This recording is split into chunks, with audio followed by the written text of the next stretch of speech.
지난 금요일에 하나님께 실망했습니다라는 그러한 주제로 말씀을 나눴습니다. 근데 주제는 우리에게 정말 중요한 문제이고 주제이고 또 무거운 문제이기도 하기 때문에 수요 예배를 통하여서 계속해서 어느 정도 결론이 맺어질 때까지는 좀 말씀을 전하도록 하겠습니다. 세 가지 질문에 대해서 말씀을 드렸죠. 우리 입장에서 하나님께 던지는 하나님께 실망함을 느낄 때에 그 실망함이 어디서 나오느냐? 하나님이 불공평하게 느껴지시는 때에, 두 번째는 하나님은 침묵하시는가? 세 번째는 하나님은 숨어 계시는가? 그래서 불공평과 침묵과 숨어 계시는 것처럼 느껴지는, 그런데 우리가 하나님께 실망했다라고 얘기하는 것은 다른 사람이 아닌 내가 하나님이 불공평하게 느껴지는 거죠. 그죠? 내가 하나님이 침묵하는 것처럼 느껴지는 거예요. 그렇게 여겨지는 거예요. 내가 하나님이 숨어 계시는 것처럼 내가 느끼는 거예요. 그래서 하나님께 내가 실망하는 거예요. 그렇기 때문에 나의 입장에서 생각하고 경험한 것을 토대로 내가 하나님께 불공평하다라고 느끼고, 하나님이 내가 느꼈을 때 침묵하시는 것 같고, 내가 느꼈을 때 하나님 숨어 계신 것 같으니까 내가 실망하는 거죠. 근데 그렇다면은 과연 그것이 공평한 그런 결론인 것인가라는 걸 생각했을 때, 그건 이제 우리의 입장에서 나오는, 우리의 경험에서, 우리의 생각에서 나오는 걸 토대로 우리는 그렇게 얘기하는 거잖아요. 그럼 이제 하나님의 입장에 대해서 우리가 한번 생각을 해봐야 되지 않냐라는 거예요. 내가 느끼고 내가 생각하는 것으로 하나님은 불공평하시다, 침묵하신다, 그리고 숨어 계신다라고 이렇게 느끼는 것이, 이게 내 주관적인 그런 어떤 것에서부터 나오는 것이니까, 객관적으로 좀 하나님이 어떠한 분이신지 우리가 볼 필요가 있다라는 것이죠. 레프 톨스토이는 9살 때 하나님이 자신이 날 수 있도록 도와주시리라 확신하고 3층 창에서 무턱대고 뛰어내렸다라는 거예요. 근데 이 일을 통하여서 레프 톨스토이가 이게 처음 하나님께 실망한 경험이었다라는 거예요. 다행히도 3층이면 꽤 높은 높이인데 뛰어내렸는데 죽지 않고 살았다고 하면서, 그 어른이 돼가지고 그 어렸을 때 그 일을 회고하면서 나의 믿음의 실험이었다, 이렇게 얘기를 했다고 합니다. 이게 우리라는 거예요. 어떻게 보면은 이게 우리들의 모습이라는 거죠. 자, 그러면은 이제 우리의 그런 생각과 경험으로 하나님은 불공평하다, 침묵하신다, 숨어 계신다, 응답하시지 않으신다, 이렇게 실망하게 되는데, 정말 하나님으로 산다는 것은 어떤 것일까? 그러니까 우리가 알 수는 없지만 그래도 말씀을 통하여서 좀 봤으면 좋겠어요. 오늘 창세기 6장 말씀이에요. 여호와 하나님께서 6절 말씀에 보니까 어떻게 읽혀줍니까? 땅 위에 사람 지으셨음을 한탄하사 마음에 근심하셨다, 이렇게 기록이 되어 있습니다. 그러면서 7절에 이르시되 내가 창조한 사람을 내가 지면에서 쓸어버리되 사람으로부터 가축과 기능범과 공중의 새까지 그리하리니 이는 내가 그것들을 지었음을 한탄함이니라 하시니라, 이렇게 말씀하셨어요. 하나님께서 인간을 창조하시고 인간을 향하여서 한탄하시기까지 창세기에 6장밖에 안 걸렸어요. 1장, 2장, 3장, 4장, 5장, 6장에 대해서 하나님은 한탄하셨다라고 나오는 거예요. 그렇지만 이제 그 1장부터 6장까지의 그 시간이 우리가 1장부터 6장까지 읽는 그냥 성경에 나온 그 글자들을 읽는 시간하고는 비교할 수는 없겠죠. 창세기 1장부터 6장까지는 아마 많은 시간이 흘렀을 것입니다. 많은 일들이 일어났었죠. 자, 창세기 1장으로 우리가 한번 잠깐 돌아가 보기를 원하는데요. 이 우주의 시작에는 하나님이 보시기에 좋았더라라는 평가가 있습니다. 창조를 다 마치셨을 때는 하나님께서 지으신 그 모든 것을 보시니 보시기에 그냥 좋았더라가 아니라 심히 좋았더라, 심히 좋았더라라고 기록이 되어 있습니다. 이것이 창조의 기쁨입니다. 우리 인간은 그 창조의 기쁨을 그래도 우리 인간 세계에서 약간씩 경험을 합니다. 예를 들어서 어린아이가 종이접기를 다 마치고 뿌듯해하는 그러한 기쁨, 어려운 퍼즐을 막 마친 아이의 얼굴에 있는 뿌듯함 같은 그런 거예요. 다 완성하고 나서. 저도 이렇게 설교 원고를 이 설교 시간은 또 이제 기도하고 또 준비를 해야 되지만 어쨌든 그 설교의 본문으로서 설교하고자 하는 그런 원고를 탁 마치고 마침표를 찍고 세이브를 탁 눌러서 저장하기 완료됐을 때의 그러한 뿌듯함, 다 이루었다. 행복한 거죠. 우주의 이 중심, 처음 시작에는요, 실망이라는 것은 없었습니다. 웃음만 있었어요. 기쁨만 있었습니다. 아주 태초에는 하나님도 그리고 하나님 창조하신 인간도 실망을 몰랐어요. 오직 기쁨만 있었습니다.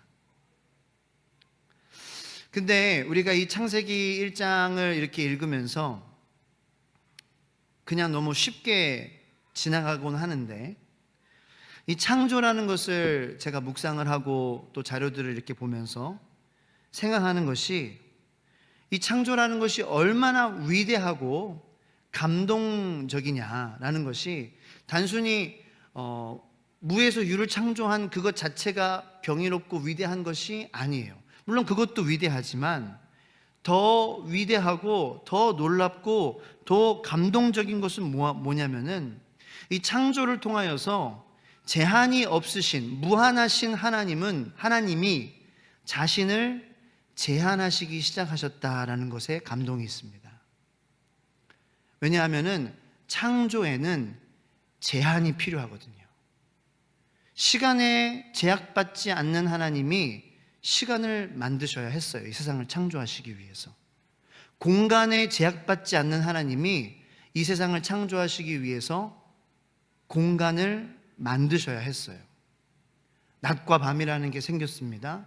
그러니까 이 창조라는 단계는 무한하신 하나님이 자신을 제한하시는 그러한 사건이었기 때문에 거기에는 뭔가 무에서 유를 창조하는, 만들어내는 것보다 더 큰 감동은 사실 하나님이 하나님 자신을 우리에게 속박시키고 제한시키셨다는 것에 있다는 거예요. 근데 그런 쪽으로는 잘 생각을 안 하죠, 우리가. 그러니까 오늘부터라도 우리가 주님 오시는 그날까지 그렇게 생각하자라는 거예요. 창조는 단순히 뭔가 마술 이게 아니에요. 그냥 그런 눈요깃거리가 감동적인 게 아니에요. 무한하시고 제한이 없는 하나님이 자신을 제한하시기 시작했다는 거예요. 잘 생각해 보면은요, 이 창조라는 것은요, 무한 자유로운 것이 아닙니다. 오히려 내가 창조함으로 거기에 내가 매이게 되는 거예요. 음악을 제가 창조하는 것에도, 음악 창조에도 제가 생각을 해보니까 이 제한이 따르더라고요. 곡을 쓰려면은 일단은 어느 장조여야 하는지, 그죠? 그리고 어떤 템포여야 하는지, 어떤 화음을 써야 되는지, 이게 정해져 있는 거예요. 정해져 있는 거예요. 그 안에서 창의력을 발휘해서 하려고 하니까 이게 머리가 터지려고 하는 거예요. 그냥 자유음악이라 그래가지고 프리 뮤직이라 그래가지고 이렇게 들으면은요, 오히려 제한이 없는 음악은 소음처럼 들립니다. 뭐 그래서 그런 음악도 있죠. 막 그냥 막 이 음악이라는 거예요.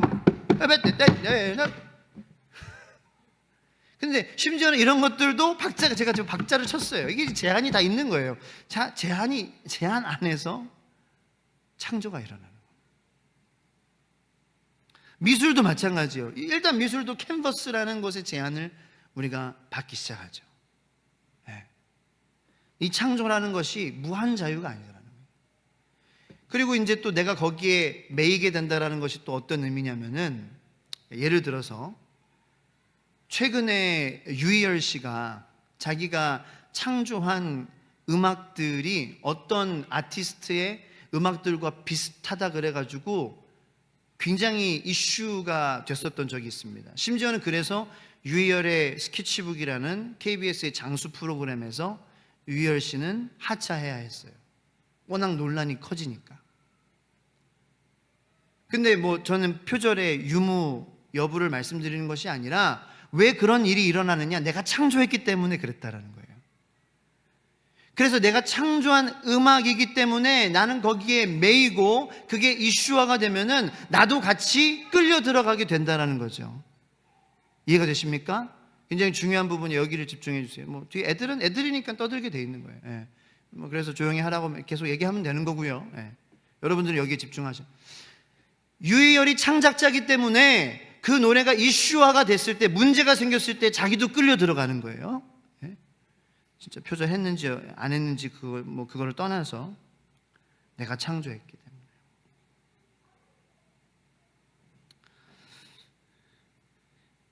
그래서 하나님께서 사람을 창조하셨다라는 것 자체도 거기에 무한 감동이 있는 거예요. 그러므로 사람이 문제가 생기면 하나님도 같이 끌려 들어가기를 하나님께서는 계획하신 거죠. 마음 먹으신 거죠. 네. 우리는 그런 쪽으로 창조를 생각하지 않았어요. 네. 저도 마찬가지고 이제부터 그렇게 생각했으면 좋겠어요. 사람을 창조하시며 하나님의 형상대로 지으셨습니다. 사람은.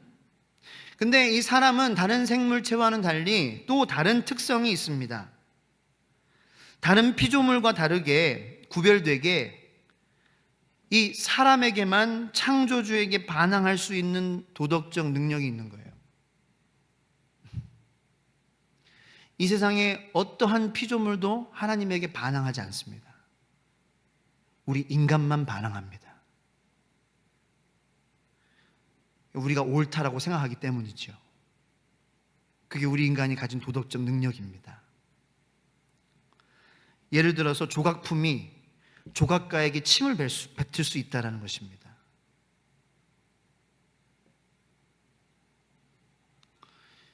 감독이 극본을 써서 이 대사를 하세요 라고 연극 배우에게 부탁을 했는데, 그 연극 배우는 그 대사대로 할 수도 있고 자기 마음대로 애드립을 칠 수도 있다는 거죠.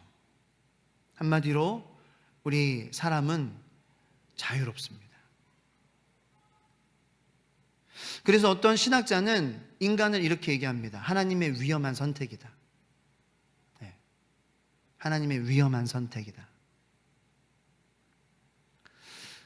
그리고 또 어떤 이는 하나님은 자기의 결정에 자신을 속박하셨다, 이렇게 표현하기도 합니다. 자, 그렇다면은 그 에덴 동산에서 왜 아담과 하와는 에덴 동산의 유일한 규칙이었던 선악과를 따먹었을까요? 왜 에덴 동산의 유일한 규칙을 거역하고 싶었을까요? 그러니까 따먹고 안 따먹고 중요한 것이 아니라 왜 규칙을 거역하고 싶었을까요? 일단 여러분들은 그렇게 생각할 거예요. 왜 그러면 하나님께서 왜 선악과를 왜 두셨냐? 네.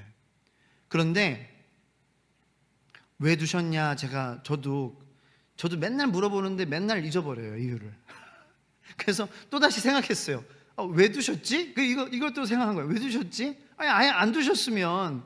그런데 관계하기 위해서는 규칙이 있어야 되는 거예요. 서로 관계하기 위해서는, 그러니까 규칙이 없으면은요, 관계가 성립이 될 수 없는 거예요. 그냥 나 자유롭게 나 마음대로 하면은 관계가 세워질 수가 없습니다.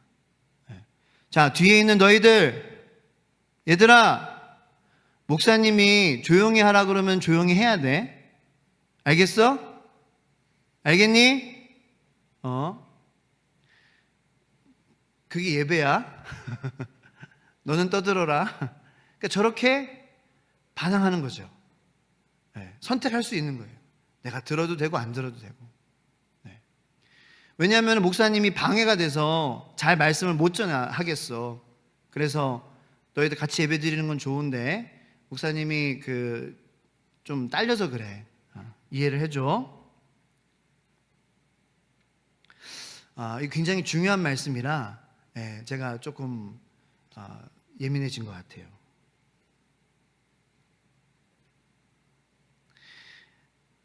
규칙이 없으면은 관계가 있을 수 없는 거예요. 생각해 보세요. 부부 관계도 그냥 한없이 자유롭기만 하면은 다 돼. 그러면은 관계가 있을 수 없는 거죠. 그래서 하나님은 유일한 규칙 하나를 두신 거예요. 그거를 통해서 하나님은 인간과 관계하시고 싶으셨어요. 그냥 자기 애완동물 로봇으로 만들어서 그냥 무조건 나에게 순종하는 그러한 사람으로, 그러한 피조물로 만들려면은 상관이 없는 거죠. 만들 필요가 없는 거예요. 이해하셨죠? 그래서 선악과를 둔 것이지, 규칙을 둔 것이지, 하나님 우리를 골탕 먹이려고 그런 것이 아니다라는 거예요. 그런데 하나님께서 하지 말라고 금지된 것이 우리 인간에게는 굉장히 매혹적으로 보일 수밖에 없는 거예요. 왜냐하면 우리에겐 도덕적 자유가 있기 때문에 하지 말라 그러면, 거기 가지 말라 그러면 왠지 가고 싶은 마음이 드는 거죠.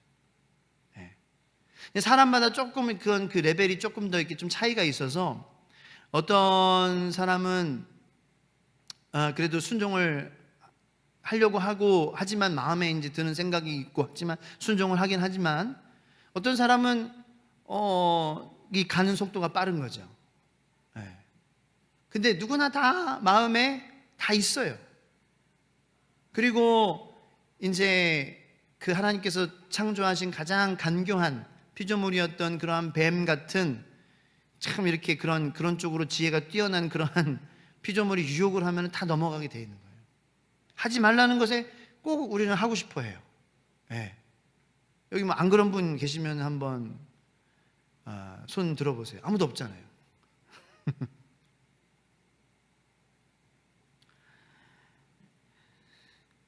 그래서 이제 창세기 3장에 아담과 하와가 하나님께 불순종했을 때 하나님이 어떠한 느낌이었는지 정확히 보여줍니다.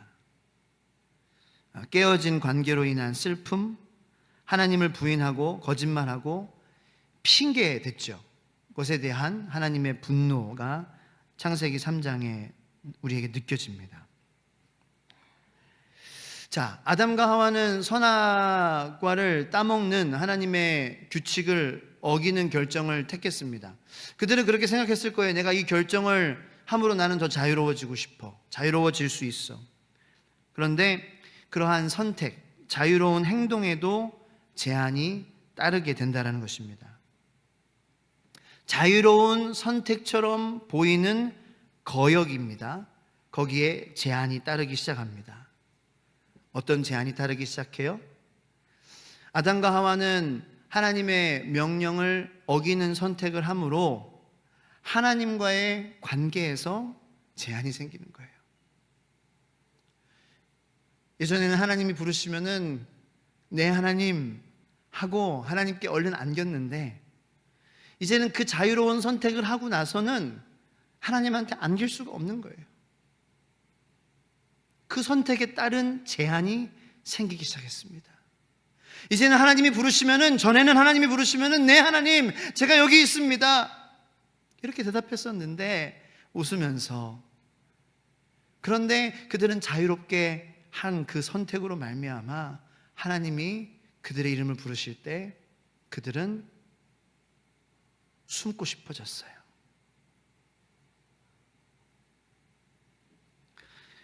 우리의 신앙생활도 마찬가지입니다.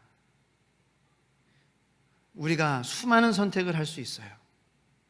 그런데 그 자유롭게 보이는 선택이지만 어떤 선택들은 나와 하나님과의 관계에 제한을 두기 시작합니다.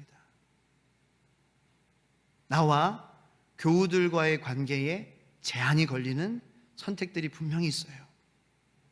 그래서 우리는 정말 선택을 하는데 정말 빠르게 하면 안 돼요. 내 자유죠. 뭐든지 말할 수 있고 뭐든지 행동할 수 있죠. 그래서 나는 자유를 누린다 라고 생각하는 마음으로 행동하고 말할 수 있지만 그 자유로 인하여서 제한이 걸리는 거예요. 모든 선택은 다 제한이 걸립니다. 모든 선택에는 다 우리가 매이기 시작합니다. 그런데 하나님께 가까이 나아가는 것에 제한을 두고 하나님께 가까이 나아가는 것에 방해를 두는 그러한 선택, 그 선택을 하지 않는 저와 여러분들이 되기를 예수님의 이름으로 축원합니다. 그래서 우리는 늘 기도로 깨어 있어야 돼요. 그리고 되도록이면은 먼저 말과 행동이 나오지 않도록 최대한 안에 두는 것이 좋습니다. 네. 그리고 말씀을 통하여서, 기도를 통하여서 이 시뮬레이션 하는 것도 정말 좋습니다. 내가 이러한 말을 하고 이러한 행동을 하면은 어떤 영역에서 제한이 걸릴까? 그래서 우리가 잘 생각해 보면은 내가 하나님으로부터 멀어지는 것을 막는 제한, 좋은 제한도 있다라는 거예요. 다시 말해서 내가 세상으로 나가는 것을, 내가 세상적으로 생각하는 것을 제한하는 선택이 존재한다라는 거죠. 내가 세상적으로 생각하고 세상적으로 풀려고 해서 더 하나님과 멀어지는 것을 제한하는 것이 무엇일까? 그래서 우리는 내가 이런 말을 하고 이런 행동을 했을 때, 내가 이런 결정을 했을 때, 이런 선택을 했을 때 어디서 어떤 제한이 걸리는지 충분히 생각하고 기도하고 말씀으로 지혜를 얻고 하는 것이 정말 지혜이고 믿음인 것 같아요. 그게 신앙의 성숙이고 신앙의 경륜인 것 같습니다. 그래서 저와 여러분들은 그러한 성숙을 누리기를 예수님의 이름으로 축원합니다. 아담과 하와가 전에는, 그 선택하기 전에는 하나님과 거닐며 함께 이야기했어요. 그런데 이제는 하나님이 다가오는 소리를 듣고 덤불 뒤에 숨는 거예요. 그래서 그 사건 이후에 우리가 지금 느끼는 모든 실망감은 그들이 처음 거역한 그 일의 후폭풍인 거예요. 그래서 그 일 이후에 하나님이 불공평하게 느껴지고 하나님이 침묵하시는 것 같고 하나님이 숨어 계신 것 같은 그러한 생각이 드는 거죠. 그 일 이전에는 실망이 없었어요. C.S. 루이스는 이렇게 말합니다. 아마도 우리는 그 문제를 제대로 깨닫지 못할 것이다. 하나님의 전능하심과 유한한 인간의 자유의지가 공존할 수 있다는 문제 말이다. 그러기 위해서는 매 순간 하나님 편에서의 포기가 수반된다. 이렇게 말하고 있습니다. 우리가 깨달을 수 있을까요? 우리가 잘 깨닫고 있을까요? 하나님의 무한하심과 나의 유한한 인간의 자유가 공존하는 그러한 문제에 대해서. 그래서 어쩌면 하나님으로서 산다는 것은 2살짜리의 부모가 된다는 것과 비슷하지 않을까, 그런 생각을 했습니다. 왜 2살이냐면 이제 막 걷기 시작한 거예요. 이제 막 걷기 시작해서 막 자유가 펼쳐진 거죠. 근데 그 2살짜리가 막 걸어다니고 막 만지고 막 돌아다니고, 근데 이제 그 뒤를 따라다니는 엄마 아빠의 모습을 우리는 여기 옆에 놀이터에서 자주 볼 수 있습니다. 애타는 거예요. 그냥 마음이 자유하려고 밖에 나왔는데 오히려 더 거기에 속박당하는 거예요. 거기에 묶이게 되는 거죠.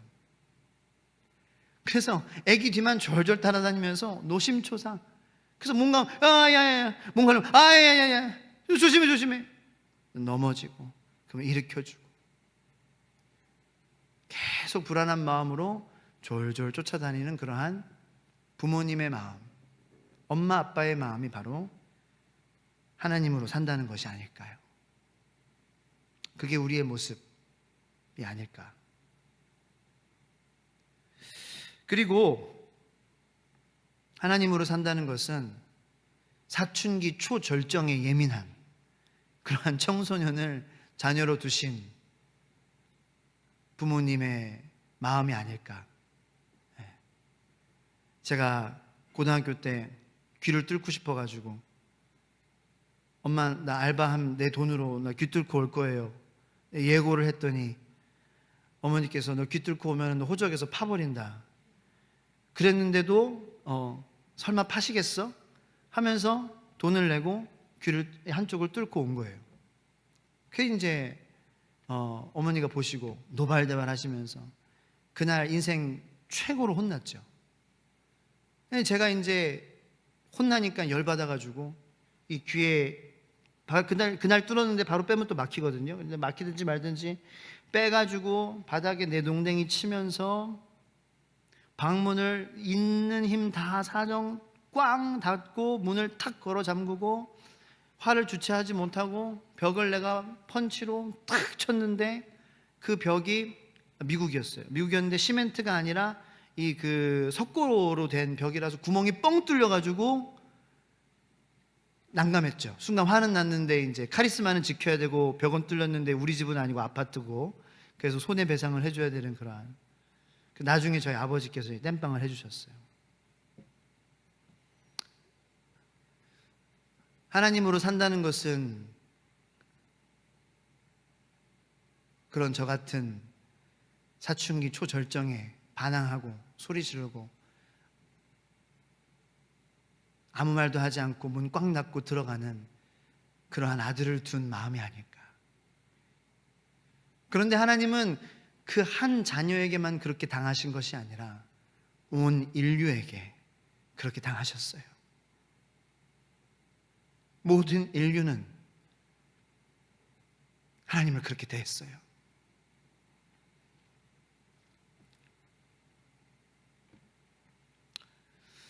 오늘 본문 말씀의 창세기 6장에는 노아의 시대입니다. 그렇게 한탄하셨을 때 노아라는 한 사람이 있었습니다. 그는 성경의 유일한 믿음의 사람, 하나님과 동행한 사람이었다라고 기록이 되어 있습니다. 하나님과 동행했다라는 것이 어떠한 의미일까? 그러한 측면에서 생각을 해보면 아마 제가 지금까지 살면서 고민해보지 못한 이 말씀을 준비하면서 하나님께서 고민하기를 시작하게 하신 이 부분에 대해서 늘상 생각하던 사람이 아니었을까요? 하나님이라면 어떨까? 하나님으로 산다는 것은 어떤 것일까? 하나님 지금 나를 볼 때 어떤 마음이실까? 하나님 지금 내 가정을 보실 때 어떠한 마음이실까? 하나님 지금 창조하신 그 인간을 볼 때에 어떠한 마음이실까? 이런 고민을 하던 사람이었을 것입니다. 노아는 아마 이렇게 생각했을 것입니다. 나에게도 자유 선택이 있지만 모든 선택에는 제한이 따라온다. 그러므로 나는 내 선택을 통해서 하나님의 마음을 더 시원하게 해드리고, 하나님 그때 에덴 동산을 그 그리워하시는 하나님의 마음이시지 않을까. 그래서 나는 내가 하는 선택을 통하여서 하나님 그때 정말 매우 좋으셨다라는 그런 기분을 좀 느끼게 해 드리는 그러한 선택을 해야 되겠다. 내가 수많은 선택이 있지만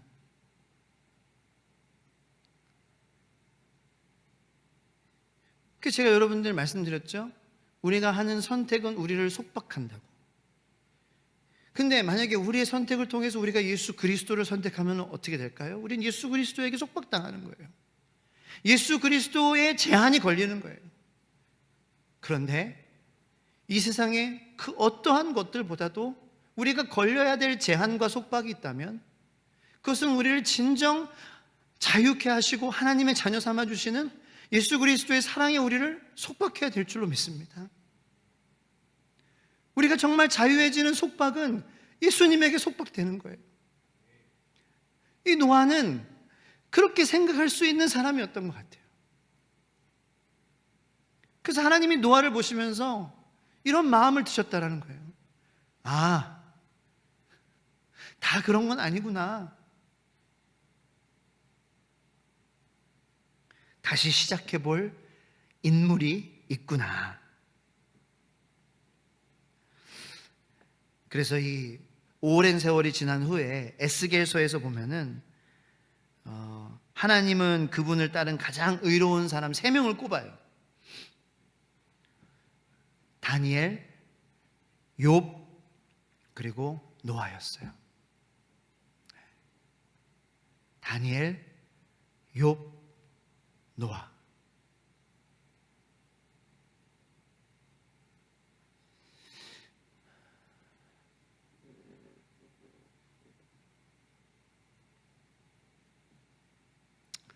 제 마음에 저도 이 말씀 묵상하면서 저도 그 3사람 같은 사람이 되고 싶은 마음이 막 드는 거예요. 근데 참 부족하다라는 건 알죠. 지금 내가 선택하는 것을 보면은 나의 선택을 통하여서 내가 더 하나님께 가까이 나아가는 그러한 제한과 속박이 아닌 나는 하나님으로부터 더 멀어지고 세상과 더 가까워지는 그러한 선택을 할 때가 더 많기 때문에요. 하지만 오늘 이 시간 이후로 우리 이 말씀을 듣는 우리 모든 주의 소망교회 성도님들, 그리고 이 말씀이 저는 주의 소망교회 모든 성도님들에게 다 퍼지게 되기를 예수님의 이름으로 소망합니다. 그래서 우리가 실망했고 불공평하다라고 얘기하기 전에 하나님으로서 산다는 것은 어떤 것일까?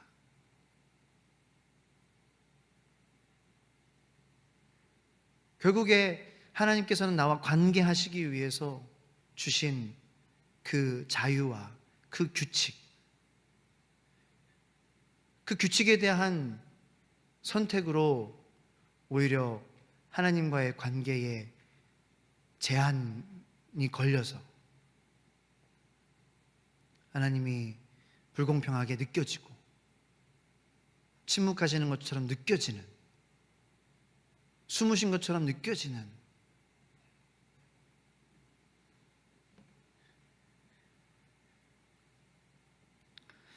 그래서 노아는 자신을 하나님 안에 이 두는 선택을 했을 때, 그 제한을 걸었을 때, 그렇게 자유를 발휘했을 때 하나님께서는 또 다른 선택으로 또 제한으로 응답하시죠. 뭐냐면은 내가 다시는 인간과 모든 생명체를 내가 멸망시키지 않겠다라고 하나님은 또 약속하시면서 우리를 향하여서 또 제한 두시는 거예요.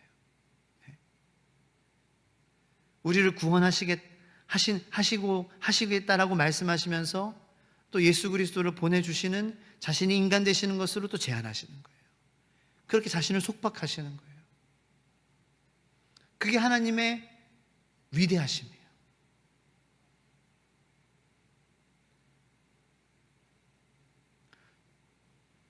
우리가 아까 찬양했나요? 찬송가 주님의 높고 위대하심을 내 영혼이 찬양하네. 주님의 높고 위대하심을 내 영혼이 찬양하네.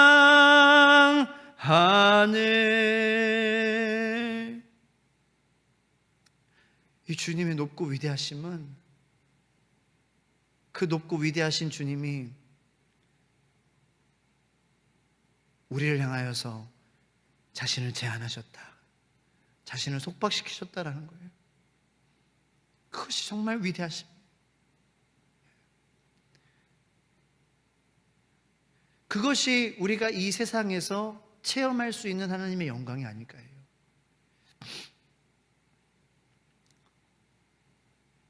그 네피림들처럼 하나님의 영광을 보고 얼굴을 가리우는 그러한 그 영광을 우리가 이 세상에서 물론 체험할 수도 있겠지만, 우리가 정말 찬양할 영광과 하나님의 위대하심은 우리가 상상할 수 없는 하나님이 우리와 관계하시고 사랑하시기 위해서 자신을 제한하시고 속박하셨다. 그래서 우리 시간 그것을 좀 묵상하면서 좀 기도하는 시간을 갖기를 원합니다. 그래서 참 잘 오셨어요. 참 잘 오셨어요. 참 필요했던 시간이고 앞으로 우리에게 많이 필요할 그러한 시간입니다. 우리 시간 기도할 때에 일단은 좀 조용히 묵상하면서 기도할 때에 무한 능력의 하나님이 우리와의 관계를 위해서 스스로를 제한하시는 그 마음이 어떤지 우리는 다 알 수 없습니다. 그런데 오늘 말씀을 통해서 우리는 아주 조금 상상할 수밖에 없어요.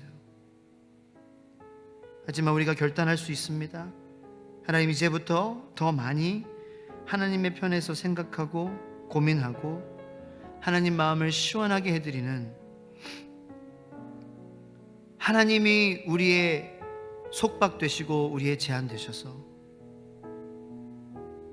이 시대의 노아와 같이 하나님 우리를 보시고 다시 미소 지으실 수 있는, 다시 참 좋았더라라고 말씀하실 수 있는 그러한 사람이 되고 싶습니다. 주님, 저는 부족하지만 그러한 사람이 되고 싶은 마음 우리 모두에게 있습니다. 주님, 그곳에서부터 시작하게 하여 주시옵소서. 시간 기도하겠습니다.